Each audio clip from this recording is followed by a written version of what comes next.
Hello hi friends, welcome to Sai ప్రభా study circle. నేను మీ Satish Kola. So మనం ప్రతిరోజు టెట్ అండ్ డిఎస్సికి సంబంధించినటువంటి మోస్ట్ ప్రాక్టీస్ బిట్స్ అనేవి మనం ప్రాక్టీస్ చేయడం జరుగుతుంది ఫ్రెండ్స్. ఈరోజు ఈ వీడియోలో భాగంగా మనం ఇక్కడ పేపర్ 1 టెట్కు సంబంధించి ఇక్కడ ఈవీఎస్ గ్రాండ్ టెస్ట్ అనేది ఇప్పుడు మనం ప్రాక్టీస్ చేయడం జరుగుతుంది ఫ్రెండ్స్. సో చాలా ఇంపార్టెంట్ క్వశ్చన్స్ అన్నమాట. సో ఎగ్జామ్లో వచ్చినటువంటి ఏరియాస్ నుంచి ఇక్కడ మనం క్వశ్చన్స్ తీసుకోవడం జరిగింది. సో చాలా ఇంపార్టెంట్ క్వశ్చన్స్, ఎవ్వరు కూడా వీడియోని మిస్ చేయకండి ఫ్రెండ్స్, ఎవరు స్కిప్ చేయకూడదు. ఎందుకంటే ఫస్ట్ క్వశ్చన్ నుంచి లాస్ట్ క్వశ్చన్ వరకు చూస్తేనే మనకి ఏ ఏరియా నుంచి క్వశ్చన్స్ రావడం జరుగుతుంది, చాలా ఇంపార్టెంట్ ఏరియా ఏంటి అనేది మనకి అర్థమవుతుంది ఫ్రెండ్స్. ఇంకా ఎవరైతే వీడియో చూస్తున్న వాళ్ళు ఎవరైతే ఉన్నారో మన ఛానల్ని ఫాలో అవుతూ ఉన్నారో ప్రతి ఒక్కరు కూడా సబ్స్క్రైబ్ చేసుకునే ప్రయత్నం చేయండి ఫ్రెండ్స్. సో ఎందుకంటే వీడియో చూస్తున్నారు కానీ సబ్స్క్రైబ్ అనేది చేసుకోవట్లేదు, దయచేసి సబ్స్క్రైబ్ చేసుకొని అదేవిధంగా చాలా మోస్ట్ ఇంపార్టెంట్ అనమాట, లైక్ చేయడం మాత్రం మర్చిపోవద్దు ఫ్రెండ్స్. ఓకే, లైక్ చేయడం వల్ల మన వీడియో అనేది ఎక్కువ మందికి చేరడం జరుగుతుంది. సో దానివల్ల నేను ఇంకా ఎక్కువ వీడియోస్ చేసే అవకాశం అనేది ఉండడం జరుగుతుంది ఫ్రెండ్స్. సో అందరూ గమనించి ఖచ్చితంగా లైక్ చేయడం మాత్రం మర్చిపోవద్దు. అదేవిధంగా మీకు గనక కరెక్ట్ ఆన్సర్ తెలిసినట్లయితే ఖచ్చితంగా కామెంట్ చేసే ప్రయత్నం చేయండి. సో దానివల్ల మీరు నేర్చుకున్నటువంటి అంశాలను సరిగా గుర్తించుతున్నారా లేదా అనేది మీకు ఇక్కడ తెలవడం జరుగుతుంది ఫ్రెండ్స్. అదేవిధంగా మీ మిత్రులు ఎవరైతే ఉన్నారో వాళ్ళు కూడా మన వీడియోని షేర్ చేసే ప్రయత్నం చేయండి. ఇక లేట్ చేయకోకుండా మనం గ్రాండ్ టెస్ట్ అనేది రాయడం ప్రారంభిద్దాం ఫ్రెండ్స్. ఓకే, సో ఈ వీడియోలో భాగంగా మనం ఫస్ట్ క్వశ్చన్ కనుక చూసుకున్నట్లయితే ఇక్కడ చూసినట్లయితే చూడండి ఫ్రెండ్స్, 2,4D అనేది ఒక గోల్మనాశకం హెర్బిసైడ్, దీని పూర్తి పేరు. ఓకేనా, ఇక్కడ ఉన్నటువంటి 4 ఆప్షన్లు చూసి దానికి సంబంధించినటువంటి కరెక్ట్ ఆన్సర్ని తెలియజేసే ప్రయత్నం చేయండి ఫ్రెండ్స్. సో మనం ఈ వీడియోని చూస్తున్న ప్రతి ఒక్కరు ఖచ్చితంగా లైక్ చేయండి ఫ్రెండ్స్, సబ్స్క్రైబ్ చేయండి. సో మనం ఒక 500 లైక్స్ అదేవిధంగా 300 సబ్స్క్రైబర్స్ వస్తారని ఈ వీడియోకి టార్గెట్ పెట్టడం జరుగుతుంది ఫ్రెండ్స్. చూస్తున్న ప్రతి ఒక్కరు కూడా సబ్స్క్రైబ్ అండ్ లైక్ చేసే ప్రయత్నం చేయండి. మీకు కనుక కరెక్ట్ ఆన్సర్ తెలిస్తే కరెక్ట్ ఆన్సర్ని తెలియజేసే ప్రయత్నం చేయండి ఫ్రెండ్స్. సో ఇక్కడ 2,4D అనేది ఒక గోల్మనాశకం హెర్బిసైడ్, దీని పూర్తి పేరు కనుక చూసుకున్నట్లయితే 2,4 డైక్లోరోఫినాక్సీ ఎసిటిక్ ఆమ్లం, ఆప్షన్ 2 అనేది కరెక్ట్ ఆన్సర్ అవుతుంది ఫ్రెండ్స్. సో అదేవిధంగా నెక్స్ట్ సెకండ్ క్వశ్చన్ చూసుకున్నట్లయితే ఇక్కడ కల్తీ కూరగాయలు తినడం వల్ల వచ్చే వ్యాధులు, కల్తీ కూరగాయలు తినడం వల్ల వచ్చేటటువంటి వ్యాధులు ఏంటియో ఇక్కడ ఆప్షన్ చూసి కరెక్ట్ ఆన్సర్ని తెలియజేసే ప్రయత్నం చేయండి ఫ్రెండ్స్. ఓకే, కల్తీ కూరగాయలు తినడం వల్ల రక్తపోటు, మధుమేహం, క్యాన్సరు రావడం జరుగుతుంది. సో కాబట్టి దీని యొక్క కరెక్ట్ ఆన్సర్ చూసుకున్నట్లయితే ఆప్షన్ 4 పైవన్నీ కూడా కరెక్ట్ ఆన్సర్ అవుతుంది ఫ్రెండ్స్, గమనించాలి. ఓకే, నెక్స్ట్ క్వశ్చన్ కనుక చూసుకున్నట్లయితే చూడండి, ఇక్కడ గోండుల గ్రామ దేవత, గోండుల గ్రామ దేవత అని ఎవరిని అంటారు? చాలా ఈజీ క్వశ్చన్, ఎన్నోసార్లు ఎగ్జామ్లో కూడా రావడం జరిగింది ఫ్రెండ్స్. సో కాబట్టి దీనికి సంబంధించినటువంటి ఆన్సర్ని కామెంట్ చేసే ప్రయత్నం చేయండి. సో గోండుల గ్రామ దేవత అకిపెన్, ఆప్షన్ 1 అనేది కరెక్ట్ ఆన్సర్ అవుతుంది ఫ్రెండ్స్. సో అదేవిధంగా నెక్స్ట్ క్వశ్చన్ చూడండి, ఇక్కడ భారత భూశాస్త్రాల మంత్రిత్వ శాఖ సునామీ హెచ్చరిక కేంద్రాన్ని ఎక్కడ ఏర్పాటు చేసింది? బెంగళూరు, హైదరాబాద్, కేరళ, ముంబైనా? కరెక్ట్ ఆన్సర్ తెలియజేసే ప్రయత్నం చేయండి ఫ్రెండ్స్. భారత భూశాస్త్రాల మంత్రిత్వ శాఖ సునామీ హెచ్చరిక కేంద్రాన్ని ఎక్కడ ఏర్పాటు చేయడం జరిగిందంటే హైదరాబాద్, ఆప్షన్ 2 అనేది correct answer. So next question చూడండి, ఇక్కడ ఎలుకల నివారణకు వాటి అంటే బొరియాలలో వేయవలసిన అనమాట, అంటే ఎలుకల నివారణకు వాటి బొరియాలలో వేయవలసినటువంటి ఎరువు అంటే ఏంటిది అని ఇక్కడ ఇవ్వడం జరుగుతుంది ఫ్రెండ్స్. సో దానికి సంబంధించి కరెక్ట్ ఆన్సర్ చూసుకోండి ఒకసారి, ఆన్సర్ తెలిస్తే కామెంట్ చేసే ప్రయత్నం చేయండి. సో దీనికి సంబంధించినటువంటి కరెక్ట్ ఆన్సర్ చూసుకున్నట్లయితే ఇక్కడ జింక్ ఫాస్ఫైడ్ అదేవిధంగా అమోనియం ఫాస్ఫేట్, ఈ రెండు కూడా ఆ బొరియాలలో వేస్తే ఎలుకల నివారణ అనేది నివారించవచ్చు ఫ్రెండ్స్. ఓకే, నెక్స్ట్ చూసుకున్నట్లయితే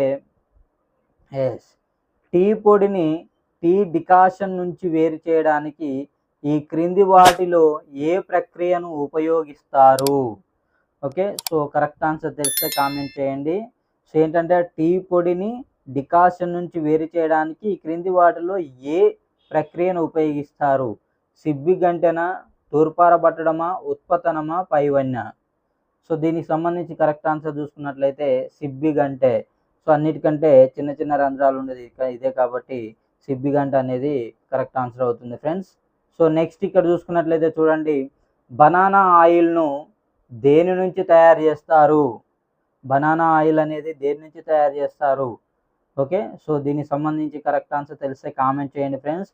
వీడియో చూస్తున్న ప్రతి ఒక్కరు కూడా లైక్ చేసే ప్రయత్నం చేయండి. ఓకే, సో లైక్ చేయడం వల్ల సబ్స్క్రైబ్ చేయడం అనేది మీరు నాకు ఇస్తున్నటువంటి పెద్ద మోటివేషన్ ఫ్రెండ్స్. సో ఇంకా మోర్ వీడియోస్ చేయడానికి నేను ప్రయత్నం అనేది చేయడం జరుగుతుంది. సో కాబట్టి ప్రతి ఒక్కరు కూడా దయచేసి లైక్ చేయండి, అదేవిధంగా కామెంట్ చేయండి, సబ్స్క్రైబ్ చేయడం మాత్రం మర్చిపోవద్దు ఫ్రెండ్స్. పక్కనే ఉన్నటువంటి ఆల్ అనే బెల్ ఐకాన్ని క్లిక్ చేయండి. నేను చేసే ప్రతి వీడియో కూడా మీకు నోటిఫికేషన్ రూపంలో రావడం జరుగుతుంది ఫ్రెండ్స్. ఓకే, సో ఇక్కడ బనానా ఆయిల్ను దేని నుంచి తయారు చేస్తారంటే దీని యొక్క కరెక్ట్ ఆన్సర్ చూసుకున్నట్లయితే ఆప్షన్ 3 పెట్రోలియం నుంచి తీసుకోవడం జరుగుతుంది ఫ్రెండ్స్. సో నెక్స్ట్ క్వశ్చన్ చూసుకున్నట్లయితే రిజర్వాయర్లోని నీటి మట్టాన్ని దేనిలో కొలుస్తారు? రిజర్వాయర్లోని నీటి మట్టాన్ని దేనిలో కొలుస్తారు? ఓకే, సో దీని యొక్క కరెక్ట్ ఆన్సర్ చూసుకున్నట్లయితే అడుగులలో కొలవడం జరుగుతుంది ఫ్రెండ్స్. నెక్స్ట్ ఆప్షన్ 4 అనమాట అది. సో నెక్స్ట్ చూసుకున్నట్లయితే ఇక్కడ చూడండి, విటమిన్ల లోపం వల్ల కలిగే వ్యాధి. విటమిన్ల లోపం వల్ల కలిగే వ్యాధి. సో వెరీ ఈజీ ఆన్సర్ అనమాట, option 3 scurvy. Okay, next question చూసుకున్నట్లయితే కేక్ తయారీలో ఈ లవణాలను ఉపయోగిస్తారు? ఏ లవణాలు? వంట సోడానా, సాధారణ ఉప్ప, బట్టల సోడా, కాపర్ సల్ఫేటా? సో ఈజీ క్వశ్చనే, ఆన్సర్ కామెంట్ చేసే ప్రయత్నం చేయండి ఫ్రెండ్స్. సో దీని ఆన్సర్ చూసుకున్నట్లయితే వంట సోడా, ఆప్షన్ 1 అనేది కరెక్ట్ ఆన్సర్ అవుతుంది. సో నెక్స్ట్ క్వశ్చన్ చూసుకున్నట్లయితే ఈ క్రింది వాటిలో శివరాత్రి ఉత్సవాలు ఎక్కడ ఘనంగా జరుగుతాయి? సో ఇక్కడ కొన్ని ఆప్షన్స్ అనేవి ఇవ్వడం జరిగింది. శివరాత్రి ఉత్సవాలు కీసరగుట్ట, యాదగిరిగుట్ట, ఏడుపాయల, అదేవిధంగా వేములవాడ. సో ఎక్కడ జరుగుతాయో మళ్ళీ సబ్ ఆప్షన్స్ కూడా ఇవ్వడం జరిగింది. సో దానికి సంబంధించి కరెక్ట్ ఆన్సర్ని కామెంట్ చేయండి ఫ్రెండ్స్. సో దీని యొక్క కరెక్ట్ ఆన్సర్ చూసుకున్నట్లయితే ఏసిడి అంటే ఎక్కడ? కీసరగుట్టలో జరుగుతుంది, అదేవిధంగా ఏడుపాయలు, వేములవాడ. ఇక్కడ శివరాత్రి ఉత్సవాలు ఘనంగా జరుగుతాయి అన్నమాట. ఓకే, సో నెక్స్ట్ క్వశ్చన్ చూడండి ఫ్రెండ్స్. ఇక్కడ నెక్స్ట్ క్వశ్చన్ చూసుకున్నట్లయితే హెర్బేరియంలో భద్రపరిచేవి ఏంటి? జంతువుల, మొక్కల, చేపల, పైవన్య? సో హెర్బేరియంలో సో చూసుకున్నట్లయితే భద్రపరిచేవి ఏంటి అంటే అందరికి తెలిసినటువంటి అంశమే. సో ఆప్షన్ 2 మొక్కలు అనేది కరెక్ట్ ఆన్సర్ అవుతుంది. సో నెక్స్ట్ క్వశ్చన్ చూడండి ఫ్రెండ్స్. ఇక్కడ అవాయు బ్యాక్టీరియా ఉత్పత్తి చేయునది బయోగ్యాస, నిర్మలమైన నీరు, అదేవిధంగా వ్యర్థము, ద్రవమరుగు? ఏదైతే కరెక్ట్ ఆన్సర్ అనుకుంటున్నారో కామెంట్ చేసే ప్రయత్నం చేయండి ఫ్రెండ్స్. సో దీని యొక్క కరెక్ట్ ఆన్సర్ చూసుకున్నట్లయితే అవాయు బ్యాక్టీరియా ఉత్పత్తి చేయనది బయోగ్యాస్ అన్నమాట. ఓకే, సో నెక్స్ట్ క్వశ్చన్ చూసుకున్నట్లయితే చూడండి, గ్రామ పంచాయతీ వసూలు చేసే పన్ను కానిది. గ్రామ పంచాయతీ వసూలు చేసే పన్ను కానిది అంటే ఇక్కడ ఆదాయ పన్ను, ఇంటి పన్ను, భూమి శిస్తు ఏది కాదు. కరెక్ట్ ఆన్సర్ చేస్తే కామెంట్ చేయండి. అంటే ఇక్కడ ఆదాయ పన్ను అనేది గ్రామ పంచాయతీ వసూలు చేయదన్నమాట. ఓకేనా, కాబట్టి ఆప్షన్ 1 అనేది కరెక్ట్ ఆన్సర్ అవుతుంది. సో నెక్స్ట్ క్వశ్చన్ చూసినట్లయితే భూకంప తరంగాలను నమోదు చేసే గ్రాఫ్. భూకంప తరంగాలను నమోదు చేసేటటువంటి గ్రాఫ్ ఏదని ఇవ్వడం జరిగింది. సో దీనికి సంబంధించి కరెక్ట్ ఆన్సర్ చూసుకున్నట్లయితే ఆప్షన్ 3 సిస్మోగ్రాఫ్ అనేది కరెక్ట్ ఆన్సర్ అవుతుంది ఫ్రెండ్స్. నెక్స్ట్ చాలా ఇంపార్టెంట్ క్వశ్చన్ అంటే వెరీ ఈజీ, ఎన్నోసార్లు చాలా కాంపిటేటివ్ ఎగ్జామ్లో ఇవ్వడం జరిగింది ఫ్రెండ్స్ ఈ క్వశ్చన్ అనేది. ఇక్షాకుల రాజధాని ఏది? ఇక్షాకుల రాజధాని ఏది? సో ఆన్సర్ తెలిసే కామెంట్ చేయండి. సో రామపురి, అదేవిధంగా Vijayapuri, Amaravati, Pallavapuram. So correct answer తెలిస్తే కామెంట్ చేయండి ఫ్రెండ్స్. సో దీని యొక్క కరెక్ట్ ఆన్సర్ చూసుకున్నట్లయితే విజయపురి, ఆప్షన్ 2 అనేది కరెక్ట్ ఆన్సర్ అవుతుంది ఫ్రెండ్స్.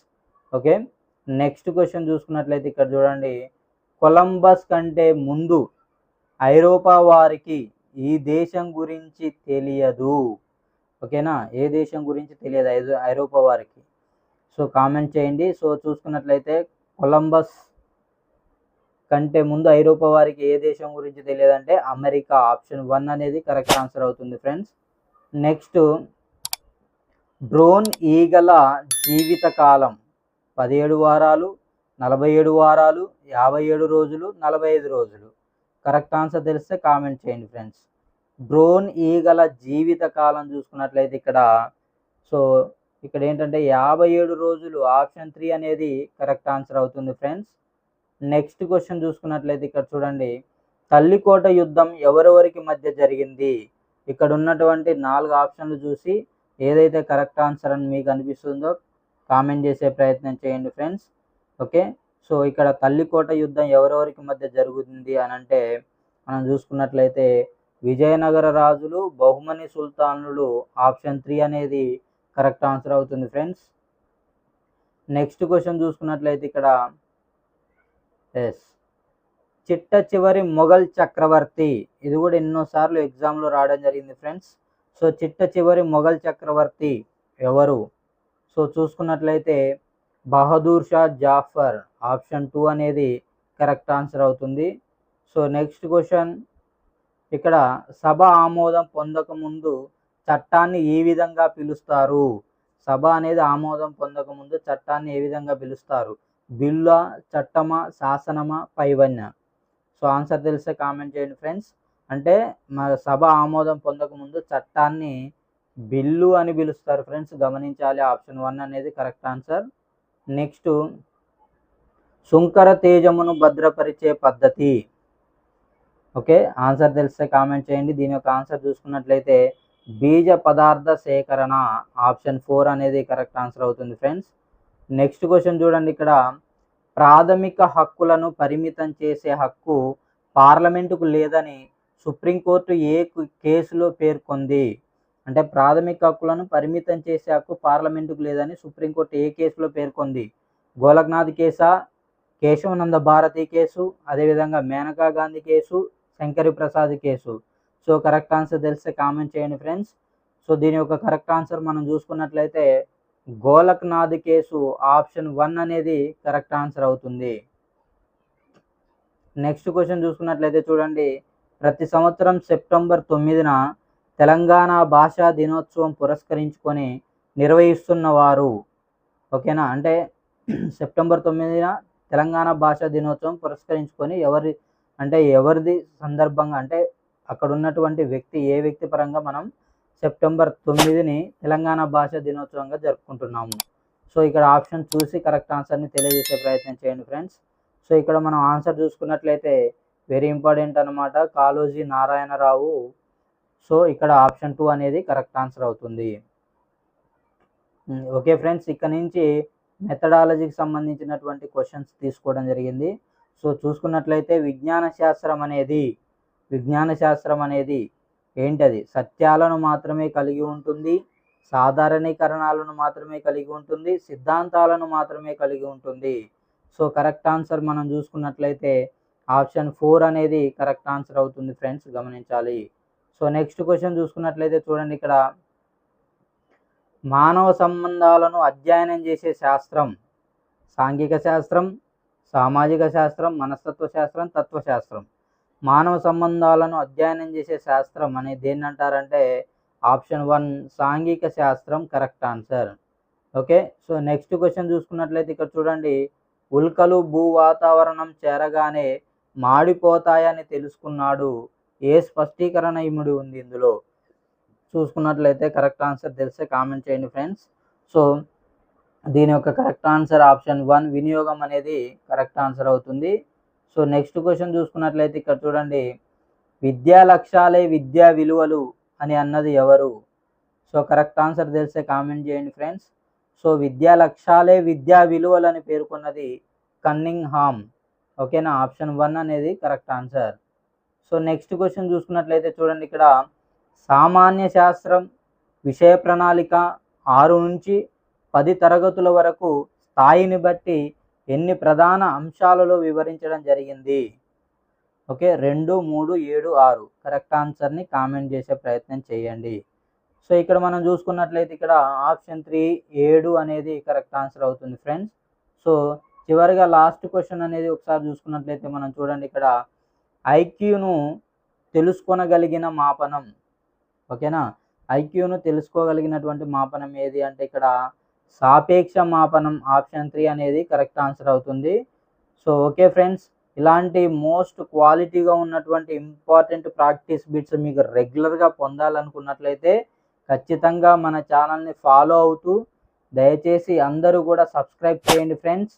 సబ్స్క్రైబ్ చేసిన తర్వాత పక్కనే ఉన్నటువంటి ఆల్ అనే బెల్ ఐకాన్ని క్లిక్ చేసినట్లయితే నేను చేసేటటువంటి ప్రతి వీడియో కూడా మీకు ముందుగా నోటిఫికేషన్ రావడం జరుగుతుంది ఫ్రెండ్స్. అదేవిధంగా లైక్ చేయడం మాత్రం మర్చిపోవద్దు. లైక్ చేయడం వల్ల మన వీడియో ఎక్కువ మందికి రీచ్ అవుతుంది. సో దానివల్ల నేను ఇంకా ఎక్కువ వీడియోస్ చేయడానికి నాకు ఒక మోటివేషన్ లాగా ఇవ్వడం జరుగుతుంది ఫ్రెండ్స్. అదేవిధంగా ఏదైతే మనం ప్రాక్టీస్ బిట్ చేస్తున్నామో వాటికి సంబంధించినటువంటి కరెక్ట్ ఆన్సర్ని మీకు గనక తెలిసినట్లయితే ఖచ్చితంగా కామెంట్ చేసే ప్రయత్నం చేయండి ఫ్రెండ్స్. ఓకే, సో ఇలాంటి వీడియోస్ నేను రెగ్యులర్గా మీకు అందించడానికి నేను సిద్ధంగా ఉన్నాను. సో ఎవరు కూడా టైం అనేది వేస్ట్ చేసుకోకుండా టైంని సద్వినియోగం చేసుకోండి ఫ్రెండ్స్, చాలా విలువైనది. సో ఎందుకంటే ప్రతి పాయింట్ అంటే ప్రతి మార్కు కూడా చాలా ఇంపార్టెంట్ మనకి. సో ఇప్పుడు కాదు దీని యొక్క ఎఫెక్ట్ మనకి రిజల్ట్ 1:1, 1:3 తీసినప్పుడు మనకి తెలుస్తుంది ఫ్రెండ్స్ ఎంత బాధ అనేది ఉంటుంది. సో కాబట్టి ఎవరు కూడా టైం వేస్ట్ చేయొద్దు. సక్సెస్ కావాలంటే నిరంతర ప్రక్రియ అనేది ఖచ్చితంగా ఉండాలి friends. Okay, thank you, have a nice day.